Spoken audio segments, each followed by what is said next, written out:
जय श्री राधे। तो আমি যাচ্ছি প্রয়াগরাজ মহাকুম্ভ মেলাতে। আর মহাকুম্ভ 12 বছর ছাড়া ছাড়া হয়ে থাকে, তাই আমি এসে গেছি খড়গপুর রেলওয়ে স্টেশনে। আর এখান থেকে কারেন্ট টিকিট কাটার পর আমি চলে গেলাম স্টেশনের ভেতরে। স্টেশনের ভেতরে কি পরিমাণ ভিড় তোমরা দেখতেই পাচ্ছ। আর ওই যে দূরে আসছে আমাদের ট্রেন।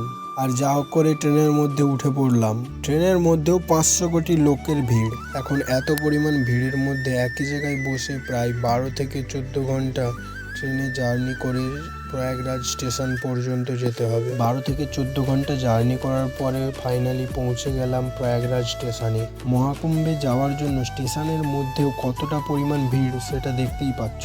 তখন স্টেশনের বাইরে চলে আসছি। আর স্টেশন থেকে কুম্ভ মেলায় যাওয়ার জন্য প্রায় 8 কিলোমিটার হেঁটে যেতে হবে। এখন তাই হাঁটতে শুরু করে দিলাম। আর এত সব যে মানুষকে দেখতে পাচ্ছ, সবাই যাচ্ছে কুম্ভ মেলাতে। এখন 4 কিলোমিটার হেঁটে চলে এসেছি। আর কুম্ভ মেলায় যাওয়ার জন্য এখনো প্রায় 4 কিলোমিটার হেঁটে যেতে হবে। প্রায় 8 কিলোমিটার হাঁটার পর আমি এসে গেছি কুম্ভ মেলার কাছে। আর ওখানে যাওয়ার জন্য প্রায় আমাকে এখন 1 কিলোমিটার হেঁটে যেতে হবে। আমি এখন মেলাতে যাই। আর তোমরা আমার চ্যানেলটিকে সাবস্ক্রাইব করে দাও। তো দেখা হচ্ছে পরের ভিডিওতে। রাধে রাধে।